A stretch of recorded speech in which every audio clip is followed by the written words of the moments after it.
Oi, pessoal, bom dia, tudo bem? Espero que vocês estejam animados para fazer a nossa atividade, tá? Bom, então hoje a nossa aula, tá? Será sobre as atividades complementares que vocês retiraram na escola na quinta e na sexta-feira da semana passada, tá bom? Num arquivo só, eu coloquei gramática e redação, valendo 20 pontos, tá bom? Eu preciso que vocês façam com bastante carinho, tá? E qualquer dúvida em relação às atividades, eu estarei aqui online, tá bom? Para tirar todas as dúvidas de vocês, tá joia? Nós vamos fazer alguns combinados, certo? Então vamos lá, ó. Qual que é o nosso combinado? Seguir o horário da aula que vocês já têm. Então, por exemplo, hoje, segunda-feira, a nossa primeira e segunda aula é gramática, tá bom? Então, eu ficarei disponível para a turma do sexto ano, que são vocês, tá? Hoje, das 7 horas às 8h40. Por que 8h40? Porque termina a nossa aula. Então, 2 aulas de gramática, tá? Durante esse horário, vocês poderão enviar todas as dúvidas e questionamentos relacionados à matéria pelo WhatsApp que a gente tem na turma, ok? Às terças-feiras, então, a nossa aula é quinta e sexta aula, tá? Que aí é redação. Começa às 10h40 e termina meio-dia e 20, tá? Às quintas-feiras, nós temos a primeira aula, inicia às 7 da manhã e termina às 7h50, tá? E às sextas-feiras, a nossa terceira aula, que começa às 8h40 e termina às 9h30. Tudo bem? Então, esse é o nosso horário, tá? Conforme o horário que vocês já tinham, que nós já estávamos acostumados. Tudo bem? Por que a gente tá combinando isso? Porque depois desse horário, eu estarei com outras turmas, tá? E aí eu não consigo atender vocês. Combinado? Bom, o que nós vamos começar? Né? Então, vocês têm aí a atividade, olha só, tá? Atividade de vocês, disciplina gramática e redação, sexto ano, 20 pontos, tá? Eu dei aí o poema para vocês, né? Que inicia, leia o poema, tá? E aí, a lua é uma gata branca, mansa, que descansa entre as nuvens. O sol é um leão sedento, molambento, que ruge na minha rua. Eu sou uma menina bela na janela, de um olhar sempre à procura. Tá? Então, aí a gente tem o nosso primeiro poeminha.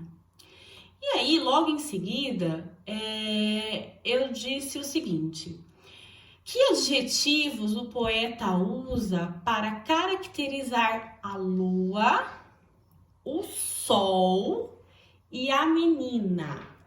Pessoal, vamos relembrar o que é o adjetivo, né? Então, lembrem que os adjetivos pertencem à classe das palavras, tá?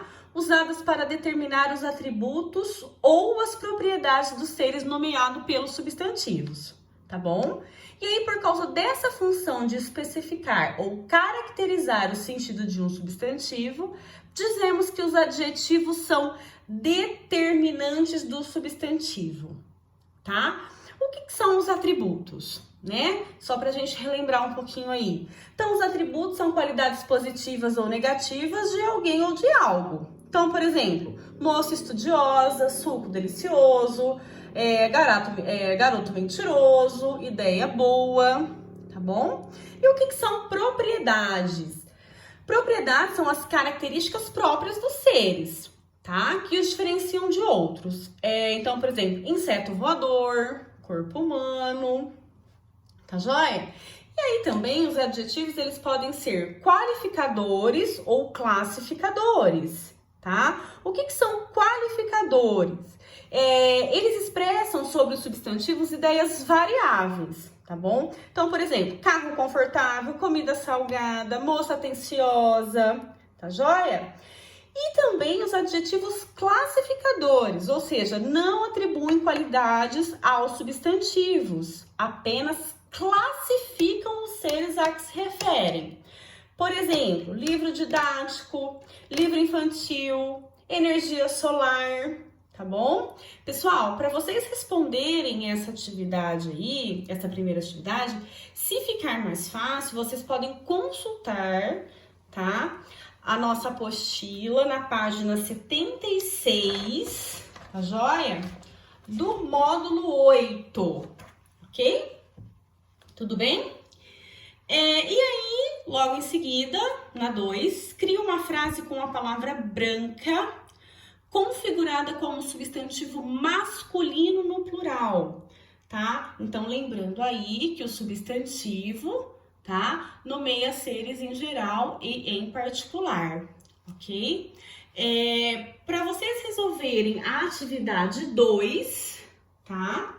Vocês podem ir para a página da apostila, página 40, tá bom? Módulo 5, ok? Depois na 3, nas expressões a lua, o sol e uma menina, as palavras lua, sol e menina são substantivos. Como você reconhece que os três são substantivos? Lembra que eu falei para vocês que tem um jeito bem fácil de nós identificarmos se uma palavra ela é substantivo? Lembra? O que sempre geralmente acompanha o substantivo? Lembra disso? Na frente do substantivo, que antecede o substantivo, tá bom? Então, eu quero que você explique aí para mim o porquê que essas palavras são substantivos, para vocês também resolverem este exercício, a página 40 do módulo 5, ok? Depois, logo em seguida, eu falo o seguinte: observe os verbos do poema e responda. Que verbo se repete no poema? Lembra verbo? Lembra o que é verbo? Verbo é aquilo, né? É o que a gente consegue conjugar e que se flexiona em tempo, número e pessoa, tá bom? E aí eu quero que vocês identifiquem, então, quais são os verbos que se repetem no poema, ok? Para vocês responderem essa atividade, também na página 40 do módulo 5, ok? Depois, o exercício número 5 diz: no último verso do poema, lemos a palavra olhar, utilizada como substantivo. Crie uma frase empregando essa palavra como verbo, tá bom? Então, eu quero que você transforme aí o olhar, que está em substantivo, passando essa mesma palavra, só que na função morfológica de verbo, ok? Para você responder essa atividade, é no módulo 11, tá? Das páginas 102 a 105, ok? Depois, eu tenho o seguinte texto. Um clube convidou seus associados para uma festa, publicando no boletim o seguinte texto: o Departamento Social programou para o dia 30 de outubro a maior festa do chopp que o clube já realizou. Comidas típicas alemãs e chopps distribuídos gratuitamente a noite toda. Um rapaz, sócio do clube, foi à festa sem jantar e sem levar dinheiro. Lá chegando, constatou, surpreso, que o chopp era grátis, mas a comida era paga. Pergunta: o rapaz leu errado o convite? Justifique. Vocês acham que o rapaz aqui entendeu errado, que foi falta de interpretação, né? Ou vocês acham que o clube escreveu errado? Por quê? Para vocês responderem essa questão, pessoal, é o módulo 11, que fala sobre concordância verbal e concordância nominal, tá bom? Também nas páginas 102 a 105. Lembrando que concordância verbal e nominal, concordância verbal, o núcleo do sujeito, lembram disso? Tem que concordar com o verbo. Ou seja, se o sujeito está no singular, o verbo tem que estar no singular. Se o sujeito está no plural, o verbo tem que estar no plural, tá bom? Concordância nominal, o nome, que são os adjetivos, os pronomes, tem que concordar com o meu substantivo, tá? E aí, para vocês fazerem essa atividade, vocês consultem as páginas 102 a 105 do módulo 11, ok? Depois, nós temos, no exercício 7, explique os dois sentidos atribuídos à frase. A menina ficou só no jardim. Nessa frase, a menina ficou só no jardim, nós temos dois significados. Eu quero saber quais são, tá bom? Então, você vai escrever, primeiro significado, é isso, tá joia? Segundo, é isso. Para você também responder esse exercício, é do módulo 11, relacionado à concordância verbal e nominal. Tá joia? Exercício número 8. Releia estas frases extraídas do texto e grife o sujeito e o verbo com que ele concorda. Então, eu peguei essas frases do texto, inapetência, tá? Frases A, B, C e D. Eu quero que vocês grifem o sujeito. Lembra que para vocês acharem o sujeito, eu tenho que achar o verbo primeiro, tá? E aí eu pergunto pro verbo, quem é que? Então, por exemplo, o coelho em questão, de manhã bem cedo, vinha bater no vidro da sala. Qual é o verbo? Grifo o verbo e pergunto pro verbo, quem é que? Ok? Nessa daí é só grifar. Tá bom? Então, verbo, locução verbal aí, né? Vinha bater. Quem é que vinha bater de manhã bem cedo no vidro da sala? O coelho em questão. Então, o coelho em questão aí eu grifo, sujeito, e vinha bater o verbo. Depois, nós temos aí no texto 2, eu tenho um poema, parquinho, tá? Ó. Então, perto da minha casa tem o melhor parquinho do mundo, eu vou sempre lá, tem balança, gangorra, escorregador, tem patinho na lagoa e grama pra gente rolar. Tem até um banco pra descansar. Aí mamãe diz, hora de ir pra casa. Então eu vou. Pra rimar, fico feliz. Depois nós temos o texto 3, Marinha. Branca vela, caravela, brinca de leve trás, atrás de fonemas, num mar de palavras. E aí eu peço o seguinte, observe o texto 2 para responder. 9. Descreva a disposição dos versos e explique a intenção do poeta ao dispô-lo desse modo. Então, eu quero saber aqui, ó, por que que ele colocou escorregador dessa maneira, tá bom? Depois, 10. Encontre um poema dessa prova, outro exemplo desse recurso poético e descreva-o detalhadamente, explicando também o significado que ele produz. E aí você vai falar deste poema 3 aqui, ó. Por que que ele brincou dessa maneira com as palavras? O que que ele quis dizer? O que que ele quer dizer? Isso aqui para nós. Tá bom? 11. O que a imagem mar de palavras... Aqui. Cadê? Mar de palavras, ó. Representa.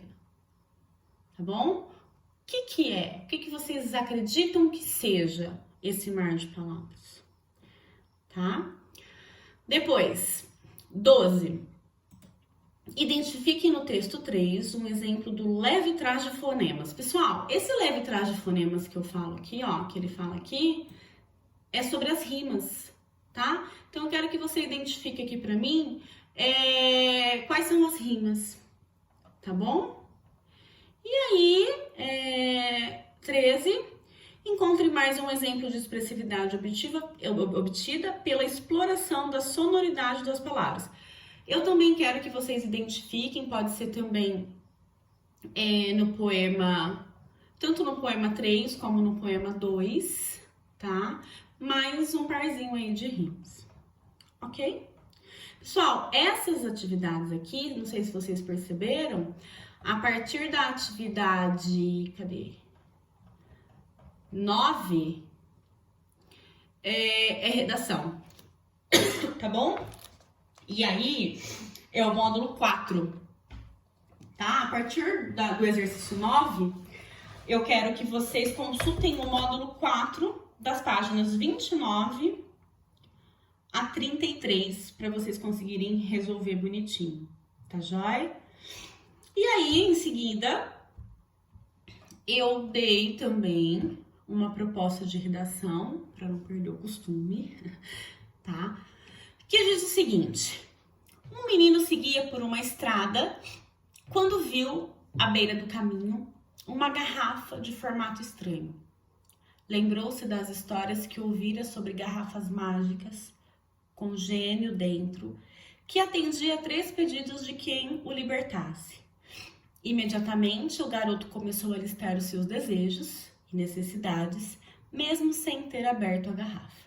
O que você vai fazer? Escreva uma história, tá? Com desenvolvimento, na qual você, ou um personagem criado por você, então aqui eu deixei livre, pode ser narrador em primeira pessoa, tá? Narrador em primeira pessoa é o narrador em que você narra e participa da história. Narrador em terceira pessoa é o narrador que nós chamamos de narrador observador, tá? É um narrador heterodiegético, tá bom? Ou seja, ele apenas observa a história, tá? E não participa dela. Então, eu deixei aí livre, tá? Pra você optar ou narrador em primeira pessoa ou narrador em terceira pessoa, tá bom? E aí, explique o motivo dos pedidos, tá? Então, você vai colocar aí os 3 pedidos do gênio da garrafa e explicar o porquê, tá bom? Pessoal, nessa proposta de redação aqui, por favor, cuidado com a paragrafação, tá? Não escrevam tudo num parágrafo só, tá bom? Tomem cuidado, letra legível, tá? E a gente vai combinar o seguinte, ó. Eu vou ficar agora à disposição de vocês. Qualquer dúvida, vocês podem me chamar no grupo do WhatsApp, tá? Pra gente tirar as dúvidas. E aí, amanhã, tá? Que a nossa aula são as 2 últimas aulas, tá? Que inicia às 10h40. Eu já quero que vocês postem as fotos, tá? Da tarefa que vocês fizeram, que eu já vou marcar a participação e aí os pontos. E eu faço a correção com vocês. Tá joia? Então, uma boa atividade para vocês. E qualquer dúvida, pode me chamar. Beijinho!